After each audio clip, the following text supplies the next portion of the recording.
Thank you, Yamini. Before we go for a second round, I think we'll take questions from the audience, and we already have questions from students, I'm guessing, of economics. The first question that has come to me, I'll read out the question, but the questioner could probably just stand up so that we can see who it is from.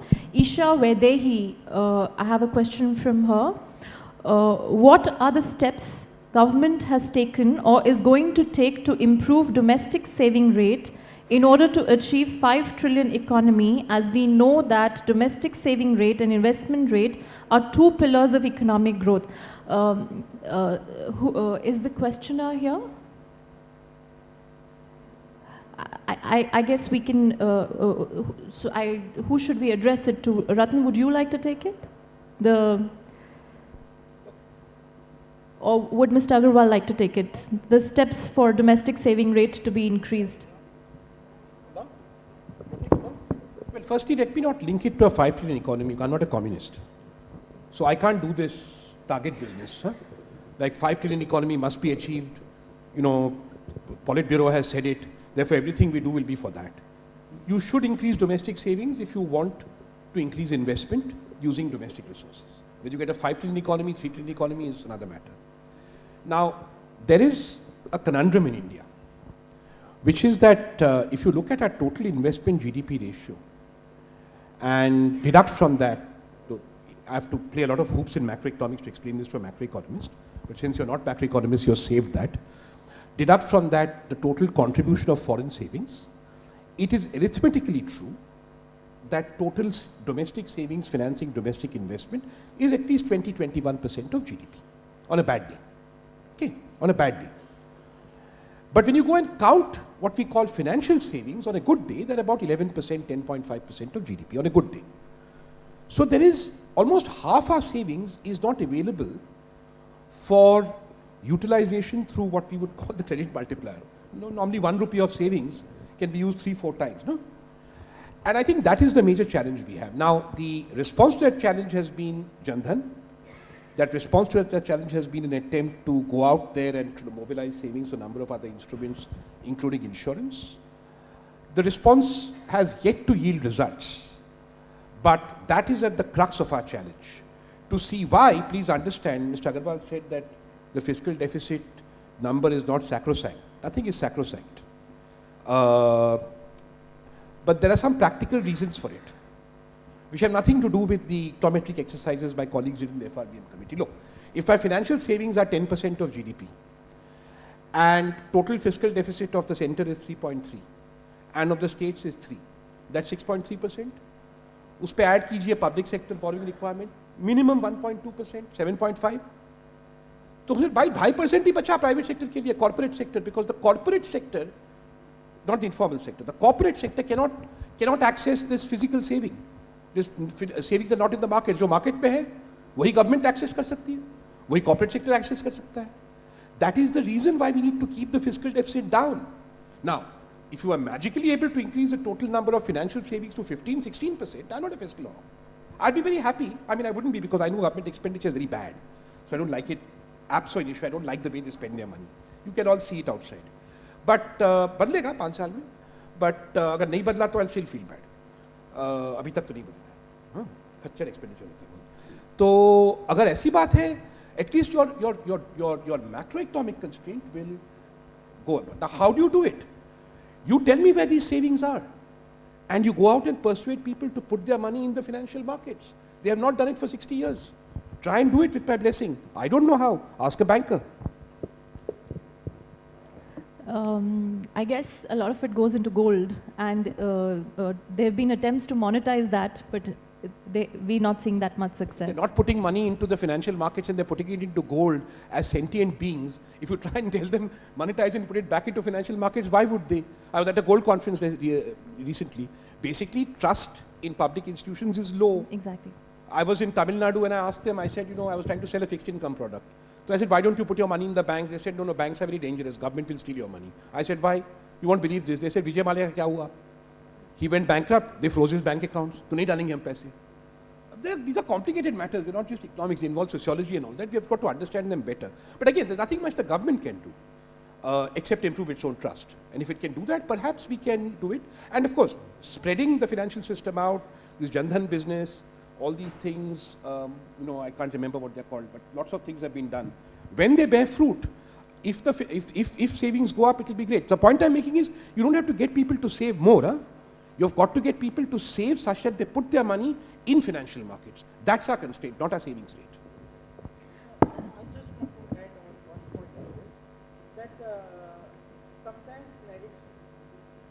that sometimes what happens is the narration in the public domain becomes so complicated for political decisions. FRDI was a very strong move which the government took, but finally because of wrong narration and misinformation that was placed in the public domain, because at present any financial institution, liquidation of financial institution, we don't have any mechanism. For corporate sector, manufacturing, etc., there is IBC now, NCLT is in place. But any financial, there is just a perception that there is a sovereign guarantee on financial institutions. Government tried to bring transparency into the system. Because of misinformation and all discussions in the government had to withdraw. Without FRDI, the financial sector reform will not be complete. I think it's very important to create more credibility into the financial systems. It's also very important that we bring out FRDI as a solution. Just one point. I agree with you that you're saying that there must be, people must be incentivized to invest in markets. But when you, again, and I come back, I'm a critic of the government, come back, and when the government suddenly, out of the blue, introduces long-term capital gain taxes, you lose. You talk about sovereignty and you talk about a sovereign guarantee or you talk about a government guarantee, but this is what happens. You just do things that are unexpected. And I quote Mr. Adhya verbatim. He said, in long-term capital gains, there is no risk. There is no risk for keeping your money in a long term. I quote him verbatim. You may please fact check me on this. So when you come up with these kind of knee-jerk reactions, and then you rolled it back, how do you expect people to have confidence in the markets? That's my question. You're right. When the tax on fixed deposits was announced by Mr. Jaitley, people asked him, where are people going to put their savings? So he said, put them in the capital markets. And then he imposed a capital gains tax on capital markets. So I think that is a valid point, that when I'm trying to save and invest, there is no certainty of the tax treatment of my investment, and my entire calculation for my retirement saving has gone haywire because of a policy decision. But one point. Before you say, Mr. Agarwal, I completely agree that you can fault this government for taking discretionary decisions on a bi-monthly basis. Across my life, I cannot remember a government which did not take discretionary decisions on a bi-monthly basis. So you can say this government has not improved bad habits, but these are not new bad habits, sorry. One just last point I would like also to mention is, there were certain instruments created in the earlier systems for last 70 years, which were to just fleece the economy. You see capital gain tax, security transaction tax and hawala, and the capital gain, what was the whole process? It is your government. It is your government. Black money. Your government has introduced it. Security transaction tax, that is and capital point something gain. percent. Capital gains is your government. Yes. So yes. These your kind government. of financial instruments were created to fleece the systems. That also is an important. They are being put to good use by your government. No, not at. Okay, the next question is from. 1 second. I belong to a school of thought which believes that investment drives savings. It's not that you give an incentive to people to save, and therefore you have resources for investment. It is actually how much investment happens in the economy which determines how much savings you will have. Oh,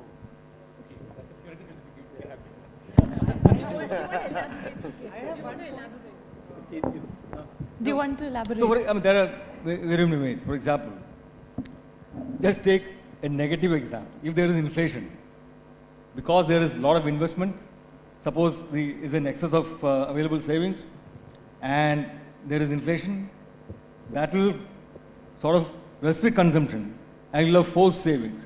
So it is actually the investment activity which will determine what kind of savings you have. the cost of capital will go down in. Yeah. So, yeah. The next question is from Raisha. Right. Is she here? Are you here? Should I read out the question or do you want to read it out? Corporate tax rate has been reduced to 22% and automobile industry are demanding for reduction of tax rates. I'm guessing GST. We all know that in the long run it will be beneficial, but my question is, will this 1.7 lakh crore be sufficient to manage the immediate liquid crunch, and how long this fund transfer from RBI is viable? Would you like?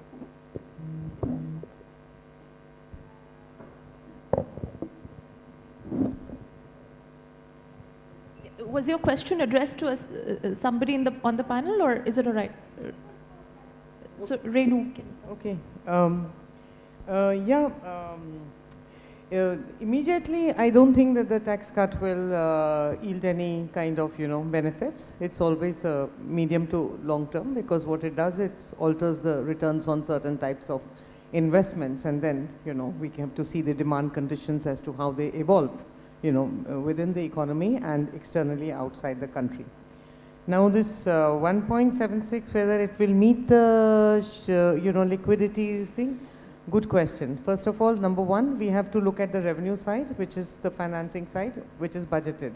We are already running very, very short of tax collections, both on tax, indirect as well as direct taxes side.